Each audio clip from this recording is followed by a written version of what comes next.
Hello and welcome to another video and podcast from fantasyfootballscout.co.uk. My name is David and today I'm joined by Sam, who is our very first, I say guest, you're not really a guest, you're a fully fledged Scout member, but of course, you are the first person to come to the studio and show us your team for game week 1, about 6 weeks before it actually happens. Because FPL is finally live. We finally are able to pick our players and put our teams out. So you are the very first, Sam. How does it feel to be blessed with that honour and privilege? Oh, I am honoured to be first. Yeah, it's exciting, isn't it? I think it's my favourite day picking my first draft because anything could happen. And then you know that the first team you pick's not likely to be the one that's still there by the time we get through to game week 1 starting. But it's a journey then, isn't it? And I kind of like taking my team on that journey. Journey is actually an excellent word to describe the last couple of days, especially for you as well. We were actually supposed to have you on our big FPL is live video. Join us live for the reaction of Sam Bonfield, and then we came in and we just had to empty chair you like a politician who didn't turn up to the Sunday morning program because you'd had to go sort stuff with your kids because the FPL didn't launch on time. So I mean, yeah, talk us through the last couple of days from a personal perspective for you because you've been involved with the Premier League video content as well, the pods. You've just been everywhere, haven't you? I have. I do feel like it's been literally the maddest week. I said to Lee on Sunday night, I was like, prepare for chaos because I'm going to be so busy this week. I'm going to kind of be here, there and everywhere. So yeah, on Monday, I was down at the studios recording the price release video with Kelly, which was brilliant. And I obviously hadn't seen the prices before, so I knew the 20 players that we were going to see. So I could kind of prep some notes and find out how much they were last time around and that sort of thing. But we hadn't seen the prices in advance. So genuinely, the reaction that you saw on that video was my initial reaction to seeing those prices. So that was brilliant. That was great fun. And I got home just in time to watch that video go out. So that was nice as well, because I got in our Slack channel and listened to the guys talking about the video. And it was really nice to see the community respond in that way. And then on Tuesday, Kelly, Jules and I recorded the official podcast and we had access to the dev system a little bit early so that we could build a squad and talk about those squads as part of the pod, which then of course went out just ahead of the launch yesterday, which was fantastic. And yeah, it was really nice to kind of take a look at the stuff early, really think about it, build a squad, and then get to record that pod with those guys because I mean, they're brilliant and they're so much fun to do. And then, of course, I was supposed to, like you say, be on with you and Mark yesterday evening. And we sat, didn't we, for like an hour and a half waiting for the game is reloading screen to disappear. And it just didn't happen before I had to go and take Evie to her dance class. So I'm here today instead. Yeah, well, exactly. It worked out well because it did mean that we were able to focus specifically on your team after you had a bit more time to think about it. But yeah, yesterday was especially chaotic. I mean, yeah, we were there for quite a while. Poor Mark as well, as in that's Jobling, had to sit there and listen to me and you be like, oh, parent friend. Oh, yeah, well, my kid does this and my kid does that. We could have recorded a whole podcast on that, to be honest. We could. So it was good fun in a very much kind of waiting sort of way. So yeah, it's been a crazy couple of days and it's been really nice to share that with everybody as well. And as I said, it's nice to finally have you here with your team, which I'm now going to stick on the screen. And noticeable, there's no Harry Kane, which usually there is, but there is still some Spurs representation. So yeah, it's on the screen right now for the benefit of the podcast listeners. Are you okay just to sort of list everybody off and then jump into some of the big decisions, who was the first name on your team sheet, who the 50-50 calls are, things like that? Of course, yeah. So rotating pair of goalkeepers in Leno and Pickford in goal, followed by about 5 of James, Trent Alexander-Arnold, Roberts, Bell and Saliba. Midfield, Maddison, Saka, Bruno Fernandes, Mbeumo, Gibbs-White, and then up top, Haaland, João Pedro and Darwin Núñez. So an interesting mix. And I did think, I mean, last night before I came here, I was kind of pondering on, do I make some changes to this? This is still the team that I'd set up for the pod because I actually do like it. And every time I look at it, I'm kind of like, there's a lot of players in there that I'm really pleased with. The notable exception, as you mentioned, is Harry Kane. And I am still trying to work out whether the compromises that I need to make to this team to have him is a step too far for me. And I'm not sure yet how I feel about that because, of course, when we did the official podcast, for those of you that haven't listened to it, Jules Laurent has got Harry Kane and Haaland up top. And I looked at his midfield and compared them to mine. And that's the big difference, really. It's the players that you can have in those midfield 5 spots. Yeah, I mean, at the very least, you do have Maddison as well, so you've covered Spurs off in some respect. I suppose when we let's talk about the midfield first, then, because I think that's probably where everybody's eyes immediately going to be drawn. Because not only do you not have Harry Kane, you also don't have Mo Salah, which is in the first few drafts that I looked at yesterday with people, I saw a lot of Salah in, for example, did a stream with Chris and did a stream with Mark as well. They both were big on Salah. I don't have Salah in my team, and I initially became a bit concerned. I've now seen that he's got his ownership is about 26%, so maybe those of us in the no Salah group are more numerous than we thought. But yeah, let's talk about that. What was? Are you nervous about not owning him? How quickly did you make the decision? Did you try getting him in and think the rest of the team was a bit messy? Like what happened with Salah for you? No, genuinely, I haven't even tried to make a draft with Salah in, which feels a bit bonkers. I look at Liverpool and I think that there are a number of players there that are cheaper than Salah that genuinely I think could do, if not exactly the same as him, then within 20 or 30 points of him, which, depending upon how you've used the rest of that budget across the rest of your team, maybe the two players that you have instead of him in midfield could replace the numbers that he's going to bring you. So, I looked at Salah for a minute and then thought, there's just no way I'm going to work that. And if I can find 12.5 million, I'm going to find it for Harry rather than for Mo. So that was the kind of decision made for me. Plus, I've got Trent Alexander-Arnold at the back. And if he continues to play in that midfielder role that we're expecting him to, but with the benefit of being an out-of-position defender in the game, then I think he's worth the 8 million. So if I can cover Liverpool out with kind of two players in the 8.5, 7.5 bracket, I think that could be just as good as having Mo, because if I have Mo, I probably can't have Trent. Yeah, I think that's actually very similar to where I'm looking at it as well. I'm also thinking about it from a captaincy perspective as well. My guess is that you are pretty set on captaining Haaland for basically all of the first six matches. Yeah, pretty much. I mean, and that was one thing that has kind of played in the back of my mind is, do I have a standout second captain option there? Because normally last season that would have been Harry. Without Harry in my team, if he's not there by game week 1, then who are my other captaincy options? But then I do have Bruno Fernandes, I do have Saka. There is, of course, Trent Alexander-Arnold if I want to go for a bit of a risk and captain a defender. So there are some backups there, but most of the time I'm going to captain Haaland, and I'm not expecting him to get rotated in these early weeks. So hopefully, that'll be fine. Yeah, I think so too. And I think the other thing really with Salah is that probably and I think you've actually covered Liverpool quite well here, because the game week 2 game against Bournemouth is the one that is the only one of the first 6 I would captain Salah in, which is why I've not got him. But I still look at that fixture and I'm like, I've got to cover this somehow. Yeah. If you've got Trent, great. If you've also got a second attacker as well, whether that's Darwin, I suppose he could become Gakpo. Yes. Then you might be okay there, because if you're not going to captain Salah, because obviously we don't own him, and Haaland in game week 2, doesn't have a bad fixture. He's got a fixture that he can still feasibly score in. Or maybe you captain Trent, as you said. Between those two Liverpool players, those who maybe just have Salah might even out. Yeah, I mean, I think so. That was my kind of thinking was, I've got Trent, I need a Liverpool attacker. I don't really know yet who the right Liverpool attacker is, and I don't think we're going to know that until pre-season really kicks in.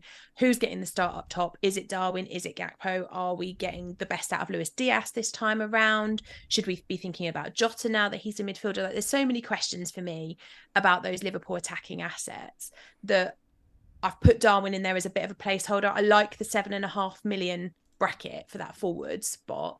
There are plenty of others that it could be instead, but I think having the two Liverpool players makes sense. And I just can't really see a way of having Trent and Salah and Haaland and still making the rest of the team feel like it's worth and it's going to bring points, because I think that's the thing. You could almost guarantee yourself points out of those 3, but have you made a compromise too far across the rest of your team? Like, are there too many risks, players like maybe Saka, that you're not able to invest in because you've got those guys? I think probably the answer is yes, and if that's the case, I don't necessarily want to lose the points that Saka or an Arsenal midfielder could bring me. Yeah, no, that makes a lot of sense. Well, let's talk about Arsenal then. You've got Saka in at the moment. He is the same price as Ødegaard. He's 0.5 more expensive than Martinelli, and also 0.5 more expensive than Jesus. As I said, it's literally just day 2 of us having the game, so it's very early thoughts.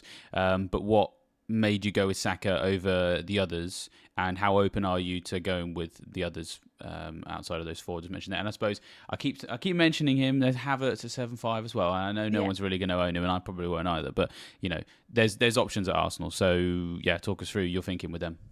Yeah, for sure. I mean, with Arsenal, my literal strategy was have the most expensive one, because then you can go anywhere between now and game week 1. That was kind of where I was. So Saka alongside Odegaard, the most expensive. Of those two, I prefer Saka because of the penalty responsibility. So Saka is my preference over Odegaard. I mean, 26 attacking returns last season for Saka. He was phenomenal, wasn't he? So I put him in, but absolutely, I'm not set that it will be him. I really loved owning Martinelli last year. He was one of those players that every week I had him, he just seemed to return. Even when he was getting benched, he would come on and return me points. And it was kind of like, yeah, this is perfect. So I do think he's an option. I do think Jesus is an option if I decide to change the way that I've invested in Liverpool. Like if I, rather than wanting to go with Darwin, if I wanted to go with maybe a Luis Diaz or a Jota in midfield, then I'll just swap the way that I've invested and have him instead of Saka, and then have Jesus up top instead of Darwin. Like the flexibility is there for those two teams. And I kind of see those positions maybe being the ones that change between now and game week 1 starting. But I definitely feel like I want an Arsenal attacker in there. The fixtures are nice. I think they're going to kick on this season and have a really good campaign. I actually don't hate the Havertz pick. Like, I obviously was at the pod with Jules on Tuesday, and we were talking about Arsenal because, of course, he's an Arsenal fan, and he's got Havertz in his first draft. And I do wonder whether Havertz might be a really nice differential pick there, depending upon where they play him. And I think we're going to have to wait and see in pre-season where Arsenal set up and who's getting those starts and where they're starting as to which one is the best option. But if Havertz is getting the regular starts, then that's $1 million off Saka, and that $1 million off gets me $1 million closer to owning somebody like Kane. So I'm definitely flexible with the way that I invest in Arsenal, and depending on what we see in this pre-season period from them, I'll maybe look to move Saka to somebody else. Yeah. I'm glad someone's got Havertz. Yes. Yeah. Maybe I'm not crazy, even though I don't own him myself. You're right. I think preseason is going to be super important for them. What we understand from kind of the media world is that Havertz is probably going to get used in that deeper midfield role, which actually I think is better for him because he's not really a number 9. We had a couple of people on the stream yesterday asking if he's going to come in and reduce Jesus' minutes, and don't think so. He's more of a number 8. Exactly. He was never a number 9, and he knows that. Like, he was saying it himself. He was like playing at number 9 every week and saying in interviews like, I'm not really a number 9, guys. Like, can someone just wake up and play me in my proper position? And it's possible that he might play in the Xhaka role, which a stat that I keep reeling off to everybody is that Odegaard and Xhaka were afforded the same number of big chances last season, which means that, if Odegaard did as well as he did, if Havertz can put away big chances from those sorts of positions as well, which maybe he can, he's going to be given his best opportunity. And I suppose, I just pulled up some numbers actually, just looking at all these attackers in the back end of last season, because, you are absolutely right, I think, to just placeholder this for now and see how preseason goes, because everybody's just so close together in terms of... I'm just going to go with expected goal involvement here between game weeks 27 and 38. Odegaard 4.41, Saka 4.35, and Martinelli 4.66. So it's like... how do you tear that apart? And Jesus actually quite far ahead. He's on 7.07, but I suppose he's a forward. So, he is, and especially with your structure as well, maybe harder to fit in at the moment. But they're all pretty close in terms of fantasy appeal, and we just need to see what's going to happen with them, really, I think. I totally agree. And I think, we've seen at other teams in the past, haven't we, that just because you're playing in that slightly deeper role doesn't mean that you won't get any attacking returns. Look at Bentancur at Spurs before he got injured. They tend to kind of Højbjerg and Bentancur going at different times for us. And if Odegaard and Havertz do that at Arsenal, then we could easily have Havertz returning in the same way that Odegaard did for us this time around. So that, and $1 million is a lot, right? So if we start to see Havertz in pre-season playing in that kind of role where he is able to go forward and get those opportunities as well as kind of sitting back in the slightly deeper role, that could be a fantastic option for us as FPL managers, because now we're in a position where we don't have to reach the 8.5. We can go in at 7.5, and a million makes a lot of difference in these early game weeks. Oh, it definitely does. Well, speaking of saving some money, you've also done it elsewhere with, I was about to say another 50-50. The Arsenal attack is not a 50-50. I'm going to bring in another Warhammer analogy. It's like rolling a D6. You've got 6 people on that dice. You just roll it. Which one of those is the best? Whereas Fernandes versus Rashford is more of a flip of a coin. It's a two-sided decision there. You've gone Fernandes to save the 0.5. How nervous are you at the moment that you don't have Rashford? Although I suppose probably less nervous than if it was like, the night before game week 1. So I appreciate that it's all early days. But yeah, clearly your eye was drawn to Fernandes there. What's he thinking between those two? Yeah, I mean, last season Rashford was my ever present. I think I didn't really not have him. Like, he was my shout in pre-season for the one that I thought was going to have the best campaign, and he did. He was fantastic, but he was 6.5 and cheap and a perfect enabler, so you could kind of hold him even when he wasn't, when he had a couple of matched out for injury and stuff, didn't he? But with Bruno, we just never saw the highs. Like, in the seasons gone by, we'd seen like really great stuff from Bruno. Obviously, he's got penalties. The underlying stats were always good.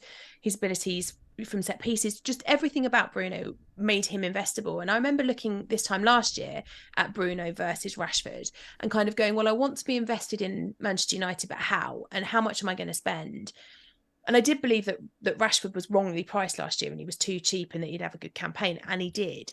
This time around, I kind of believe that Bruno's a little bit too cheap as well, because the underlying stats for Bruno were still really good last season. He was second for expected assists. Only KDB was expected to assist more than Bruno was last campaign. It was a poor season, though, by his standard. I think he got 176 points, 8 goals, 9 assists. So there's plenty of upside there. It does scare me not having Rashford, and I think it will continue to scare me not having Rashford, because it was so comforting knowing I had him there last season and I could always just rely on the points coming in from him week upon week upon week. If I could find the 0.5, I probably would be inclined to spend it on Rashford, then knowing I could drop down to Bruno if Bruno does start performing. But I do think that this could be a really good season for Bruno, and at that price, I think he's worth a risk having him rather than Rashford. Yeah, I mean, the numbers you mentioned there for Fernandes are actually pretty good. And I at the moment, I just have my Fantasy Football Scout members area filter just set to game weeks 27 to 38 to really capture how teams finish the season, which sometimes is actually a stronger indicator of how they'll start the season than if you just look at the whole campaign. And yeah, the numbers for Fernandes are really tasty. So creativity, he's miles ahead of Rashford. So in the last, it's about 13 appearances, I think it is, he created 50 chances.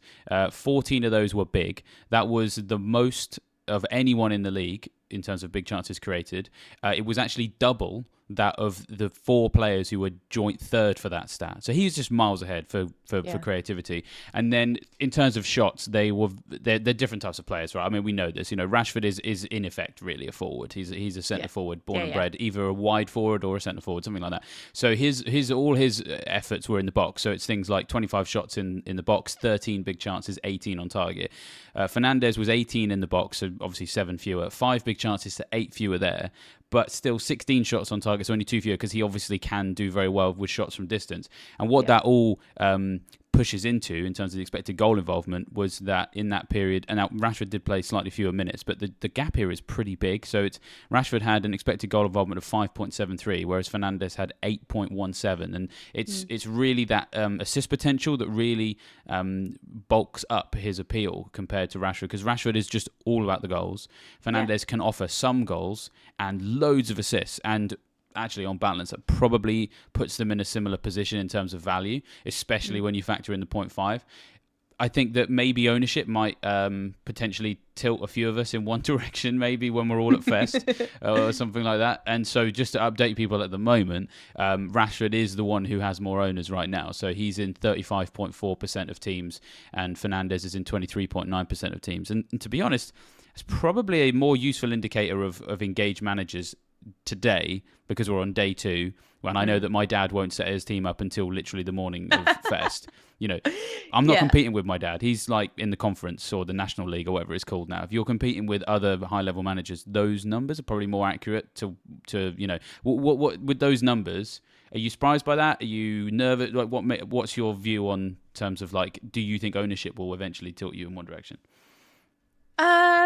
I really try not to let it, but nine times out of 10 it does. But I think the thing for me is going to be the Bruno Rashford conversation is going to come down to where you put your premiums elsewhere, isn't it? If you decide that you want to go with Trent and 2 other premiums, so Haaland and either then Salah or Kane, then the reality is that you're going to have to make compromises. And I think the compromise that a lot of managers will make at that point is to save the 0.5 and have Bruno over Rashford. And then they'll bring down somebody else in their team to a lower level. I think the 0.5 is telling. A lot of managers, I think, over this preseason are going to see a lot of returns for players that they've kind of gone, I don't know if I can afford to have them. So we're going to see, if we see Son in pre-season absolutely riot, then all those people that have currently got Maddison, like me, are going to be looking at that going, I've got to find 1.5. And that finding 1.5 is not easy, but maybe the easy decision is to go, okay, well, I can still cover Manchester United really nicely with their penalty taker by having Bruno over Rashford, and that saves 0.5. So then I've just got to find some, and I think that's the decision that it will come to. I can see myself being priced out of having Rashford. Yeah, I know what you mean. 0.5 just it's so important, especially at the start of at this stage of the season as well. Let's talk about Maddison, because you mentioned him, and we have to really zoom in on your Spurs pick here. I like this a lot because I actually think that Maddison is probably going to be the Spurs player I will own for the most number of game weeks this season. That's my gut feeling. If Harry Kane stays, it might end up being him, but again, he's harder to fit in. Like 7.5 for Maddison is an incredible price. I was expecting 8 million, so I feel like we've been throwing a bone here. Yeah, totally. When I saw the Sun price on the FPL show on Monday, I was like, my first reaction was, if Sun is 9, what is Maddison? Because Maddison's got to be cheaper than Sun, you would have thought. I was expecting 8 for Maddison, the same as he was for Leicester last season. But at 7.5, that just felt like too good an opportunity to turn down.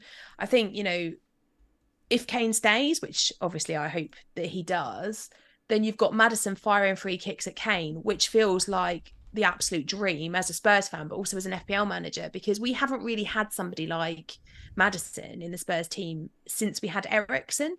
So if Maddison arrives and fulfills that kind of mantle that was left by Eriksen, then I think we could be in for an absolute treat, because it's going to have some set pieces there. He's going to have the attacking threat and the assist potential that we saw at Leicester. I think he makes Kane a way better option because he'll take those deeper roles. Kane will probably stay higher up. I think he also makes Son a far more attractive option. I think the whole system that we're going to play under Postecoglou is going to be fantastic, because he's going to push those wing backs further in, which is going to free up the space that the likes of Kulusevski and Son need on those wings. And then that's going to allow Maddison the freedom in behind Kane.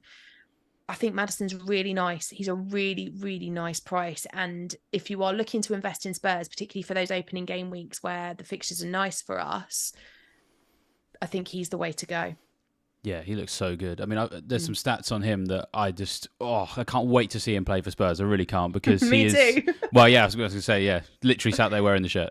Wearing my Spurs shirt today, yeah. It's just the numbers he posted at Leicester at the back end of last season were incredible when you consider that team was rubbish. It was so poor. Yeah, exactly. I mentioned those 3 players that were 4 players, I should say, that were tied third best for big chances created in the league in that 27 to 38, where Bruno was so dominant. One of those 4 was in fact Maddison. Yeah. His 27 key passes was also in the top 6 for that stat as well. In terms of what he's going to bring to Spurs, if you combine Højbjerg, Bentancur, Skip and Bissouma for your key passes last season, those 4 players, 59 across the whole campaign. Maddison on his own, 69. Yeah. So yeah. It's just, and I think wow. You add Maddison, you add the creativity that we always know you get from Maddison, and we saw in that Leicester team, to a team that's actually got people that can finish it. Because that was the problem at Leicester, is that Maddison and Barnes, they create, but nobody's finishing those opportunities. Literally couldn't hit a Barnes door. Correct. But at Spurs, you don't have that because we've got hopefully we've got Harry Kane there. So You have you've to got check yourself somebody. there. I did. But I do think he'll stay this time around. I hope he does anyway. But I think you've got somebody like Harry Kane who's a natural finisher. You've got somebody like Son who, when not injured, is a natural finisher.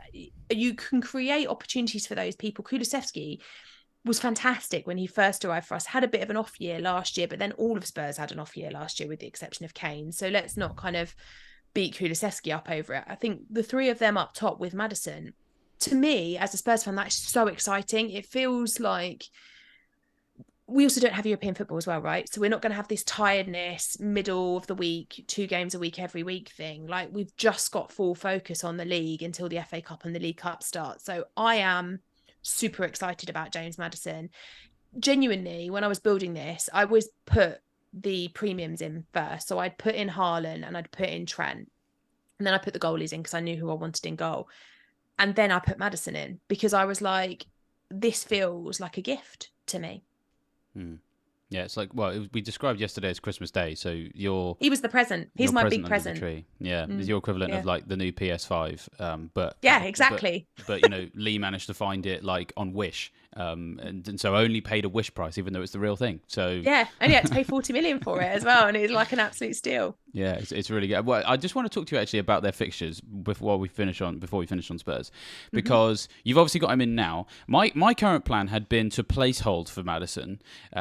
So I've got like Matoma. So I've got Gross. So I wanted a Brighton midfielder because I really really like their early fixtures. I've also got Sterling because I kind of have a similar feeling about him as you do. Yeah, I about like Maddison. him as well. Yeah, I like Sterling.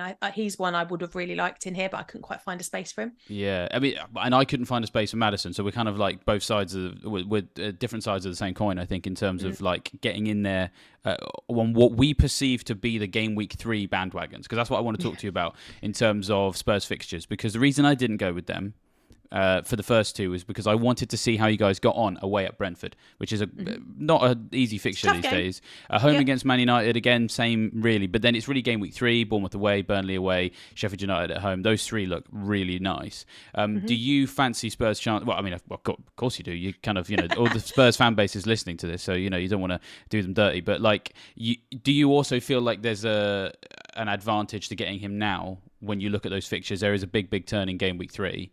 And that's traditionally when people can do a bit of minor surgery with a mini wild card, 2 free transfers and a -4 for 3 changes, that kind of thing. I guess you've probably got to say about that. I mean, you absolutely can do it that way. I think one thing that I would say is that last season I booked in my transfers early. Like I had Kane for game week 1, was planning to swap him for Haaland in game week 2. Didn't want to do that, and I knew going into game week 2 that I didn't want to sell Kane, and I was really struggled with it, but I still did it anyway because I knew I needed Haaland, and then I instantly regretted it, and then I was kind of like, well, now I'm in this situation where I've not got Kane, and I now need to find a way, and eventually I sold Salah in game week 4 and bought in Kane instead. I don't like because the thing is, the people that we pick in game week 1, you pick them for a reason, right? So if Sterling goes off in pre-season and is what we think he might be under Pochettino, I know I won't want to sell him come game week 3 to bring in Maddison. So then I've got an issue and I'm kind of trying to deal with it. So what I try to do is kind of look to game week 5 or to the point where I might wildcard, and I think, what might I be happy with my team to look like? And because we don't have the World Cup this year, and we don't therefore have the unlimited transfer window that we did last time, we're back to just our 2 wildcards. I'm conscious that I don't want that wildcard to come too early. So whilst game week 5 looks nice and I could use it there, game week 9 also looks really nice, and I'd prefer to use it there because that gives me a bit more flexibility to get through to game week 20 when the second one comes around. So in my head, I'm kind of thinking, I don't want to be planning for transfers. Like I want to have people on my radar that I could bring in. So at this point, I was kind of like, well, if I think I want Maddison for game week 3, then why don't I just have him from game week 1? Because we do score goals against Brentford. We tend to be quite good for scoring goals against them. Not so good defensively against them, but going forward, we tend to be. And it's our first home game of the season against Manchester United. And we will want to score. We will want to start off on the right foot with the new manager in front of the home crowd for the first time. So in my mind, I was kind of like, yeah, they're not the best two fixtures to start the season, but they're also not the worst. And I just think I'll go with him, unless, of course, in pre-season we see terribleness from Spurs, but I don't think we will. So that's why he's there straight away. Yeah, that makes a lot of sense. And I think Postecoglou I'm really excited to see him in the Premier League, to be honest. Yeah, me Did too. the scout report on him. So if you haven't had a chance to check that out, go check that out either on YouTube or on podcast platforms, or there's also an article on the site as well.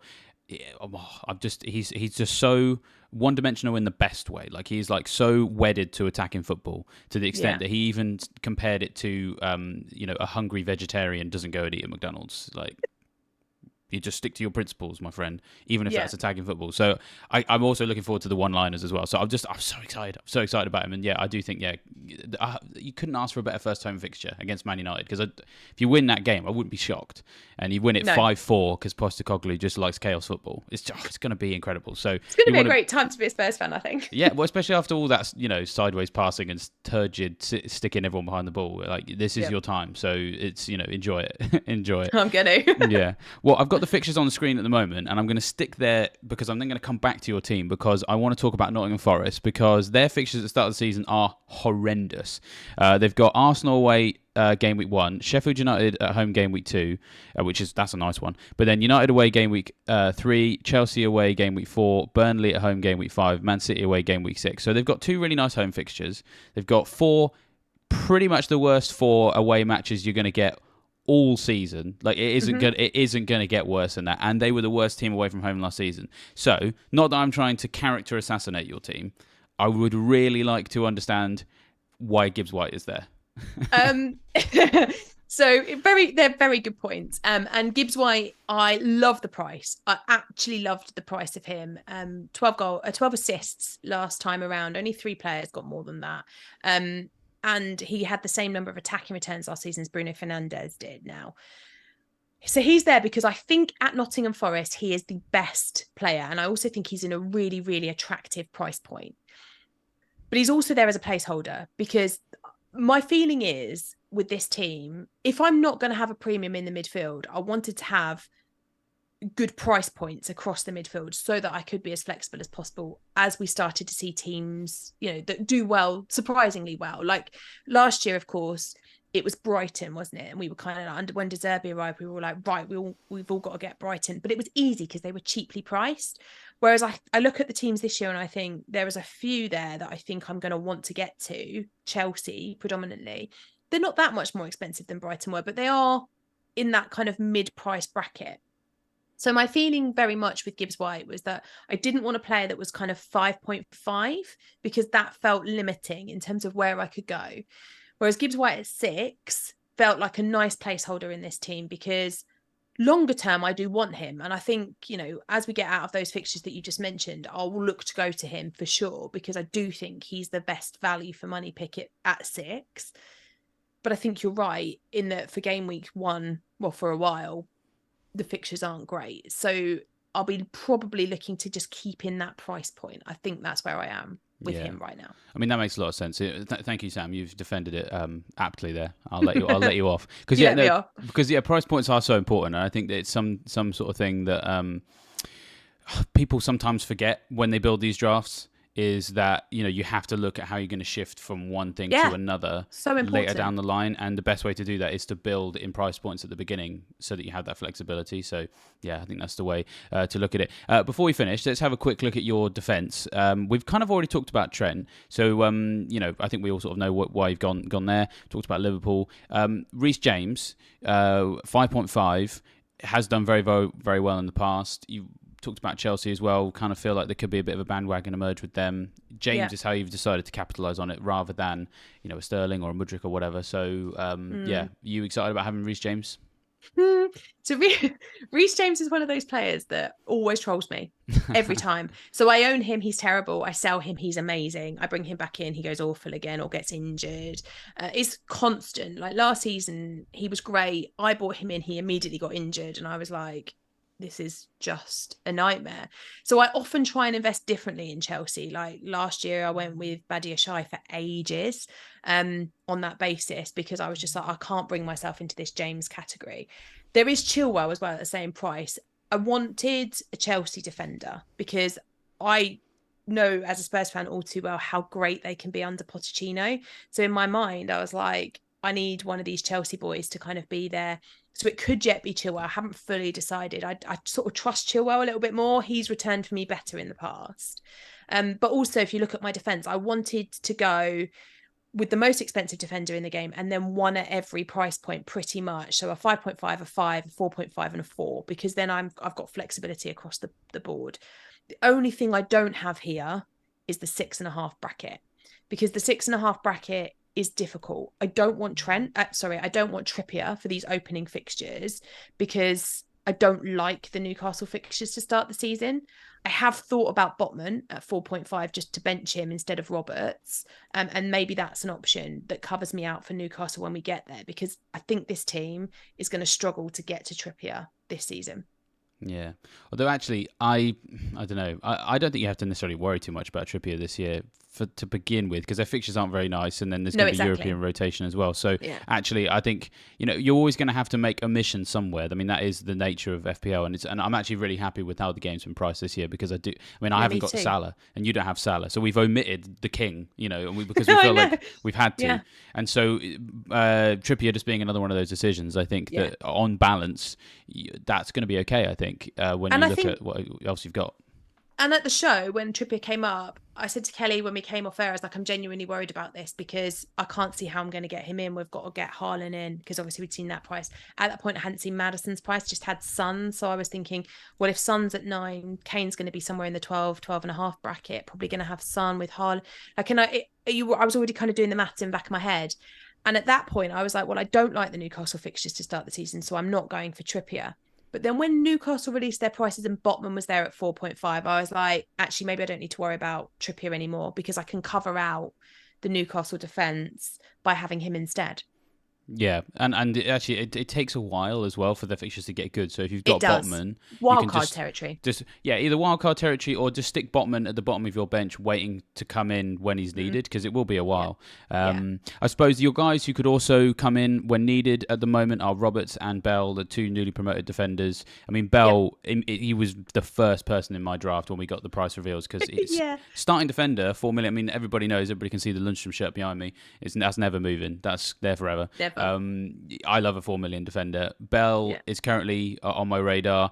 We've also got Bayer at Burnley, but I understand why you've got Roberts, because they've got an inverted fullback there. There's also Bullock at Sheffield United. I mean, where are you thinking? Bell is clearly in your team at the minute, but the 4 million defender bracket this season, actually, we've got some choices, and it's quite exciting.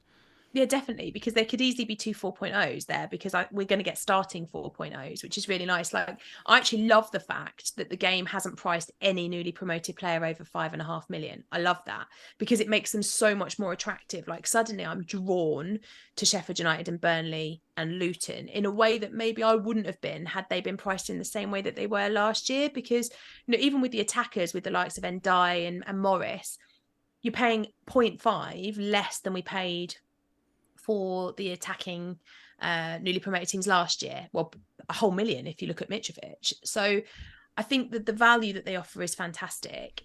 I went with Roberts because I like the idea of the 4.5. I like the idea of having that movement without having to worry about freeing up some money later. And I like the fact that there's more attacking potential for Roberts. So Burnley were really good defensively last season, 21 clean sheets in the Championship. Only Coventry had more than they did. So I kind of wanted a Burnley defender in there. And I think I because of the way that he plays, because of the attacking threat that he has, I was prepared to spend the extra 0.5. If I'm really tight for 0.5s, then I could see that dropping to one of those other 4.0s you mentioned. But I do fancy Roberts to have a good season. Yeah, he looks really, really exciting. The inverted fullback role that he plays is incredible. So it was 10 attacking returns for him last season. Yeah. And the advantage that he has over Maatsen, who was the other guy on the other flank, is that Maatsen actually isn't at the club right now. He's a Chelsea loanee, so therefore he's not actually in the game. I was really hoping that Maatsen would be priced as a 4 million Chelsea defender, because we know he's not going to play for Chelsea this year, and then he get loaned back, and then we get the 4 million. Yeah, might still happen. You never know. But Roberts, I think you're right. Spending that 0.5 over Bayer makes sense initially. Yeah. because it's chalk and cheese in terms of the way that they play. So, yeah, no, it's looking good. We haven't really talked too much about your goalkeepers, and appreciate that you've actually got to go to Sports Day fairly soon. So, if you could give me an original FPL show, like give me an answer in like 30 seconds, and they ask you to, line. yeah. It's always difficult. It was one of the hardest things ever to be like, this is a really difficult 50-50 and I've got to answer it in 30 seconds. But it's your turn now, Sam. No, it's good. I think Leno and Pickford, they rotate, apart from playing each other in game week 1, they rotate really nicely all the way through game week 8. Both, they were second and third for saves last time around. Leno, like, he was just phenomenal, wasn't he? He got like 37, I think it was, additional save points last time around. If you're going to get 37 additional points for making saves, that's perfect. He made a save every 22 and a half minutes last campaign. So those additional points really important. Only Raya had made more. And of course, we don't really know what's happening with Raya at Brentford at the moment. And then Pickford, he got 28 save points and an assist and a penalty save last season. I'm hoping for some more defensive security under Dyche, under a full season with Dyche this time around. So I think with the two of them, it's really nice because obviously they play each other. And then I've got choices to be made. So when Fulham's fixtures are difficult, Everton's are nice and vice versa. So like game week 3, Fulham have got Arsenal, but Everton have got Wolves. And then game week 4, Fulham have got Man City, but Everton have got Sheffield United, and then it swaps. So Everton will have Arsenal and Brentford, whereas Fulham have Luton and Palace. So there's plenty of potential there to kind of rotate perfectly up till game week 8. And then, as I said earlier, I'm planning a wild card in game week 9 anyway. So then I'll maybe look at my goalkeeper strategy again at that point. Nice. You did a very good job of keeping that succinct in a fantasy football scout way. You would have been absolutely interrupted by Jules or James if we were on the they'd have said, show there. Too much talking. Yeah, or the music would have started playing in our ears as if to, like, because the end credits are about to roll and you'd be like, I better shut up so they can do the outro. Round it up. So yeah, but I mean, there's a lot to talk about with goalkeepers, and I think you've covered it very nicely. So thank you very much for that and doing it in as short a space of time as possible. No problem. We will leave it there because you've got a sports day to go to, which is much more important than any of this, and I say that as a fellow parent, so I'm not even just being silly about it. So yeah, thanks very much for joining us, Sam.